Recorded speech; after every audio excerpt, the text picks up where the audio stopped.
There are so many similarities between Gyokuro versus matcha and only a few key differences. Although these teas look completely different, they have more in common than you might think. In this video, we're going to compare Gyokuro green tea versus matcha and see what makes them different. Before we get started, it would really mean a lot to us if you could subscribe to our YouTube channel and stay tuned for future tea videos. We have hundreds of videos on all sorts of topics related to Japanese green tea, but for this episode, we're going to focus on Gyokuro and matcha specifically.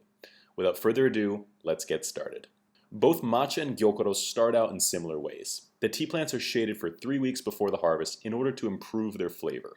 Then, the top 3 sprouts are selected and they are gathered up to be steamed. After the steaming process, you start to notice differences between gyokuro green tea and matcha. If a farmer is producing matcha, they will remove the stems of the tea leaves before the next stage. These leaves, with the stems removed, are called tencha, and they are one step away from becoming matcha. The tencha leaves are then ground into a fine powder in a large granite mill to produce this precious ceremonial matcha powder. To produce gyokuro, the leaves need to be tightly rolled into these pine needle shapes. This requires a specialized machine and an additional phase in the production process to produce Gyokuro tea. The difference in health benefits between Gyokuro versus matcha. While both Gyokuro tea and matcha tea are loaded with health benefits, there are a few minor differences to note between the two. An important thing to note when it comes to the differences in health benefits between Gyokuro versus matcha comes down to how the teas are prepared. Because matcha is a powdered tea, it is mixed directly into water. This means that you're consuming the entire leaf, rather than just an infusion. This has given matcha its status as the premier healthy tea, but a lot of it has to do with how much of the leaf you're consuming. When you consume the entire leaf, you're getting all the amino acids, antioxidants, and vitamins contained within the leaf. This leads to the disparity between Gyokuro versus matcha health benefits. Now let's talk about theanine.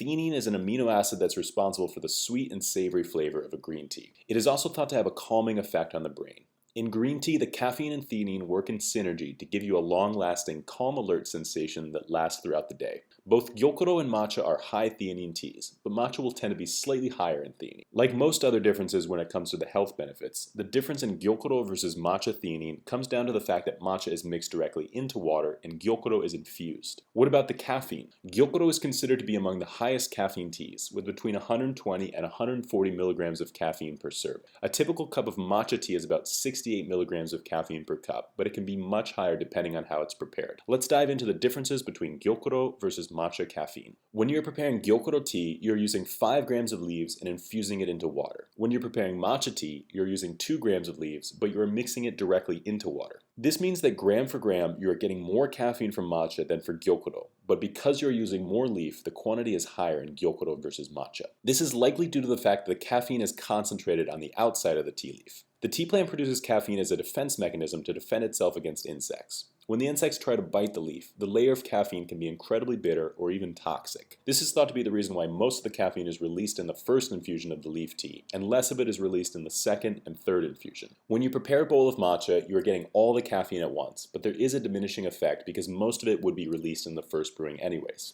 If you want to prepare a higher caffeine matcha tea, it's as simple as just using more powder. When you make a cup of matcha tea with 4 grams of powder and 150 milliliters of water, for example, you end up with a cup of tea that has 136 milligrams of caffeine, and you already have more than a cup of coffee. Just figure that each gram of premium, ceremonial grade matcha will have 32 milligrams of caffeine, and work out the math from there. Lower quality matcha will have about half the amount of caffeine because certain stages in the production process will be skipped to produce a less expensive tea.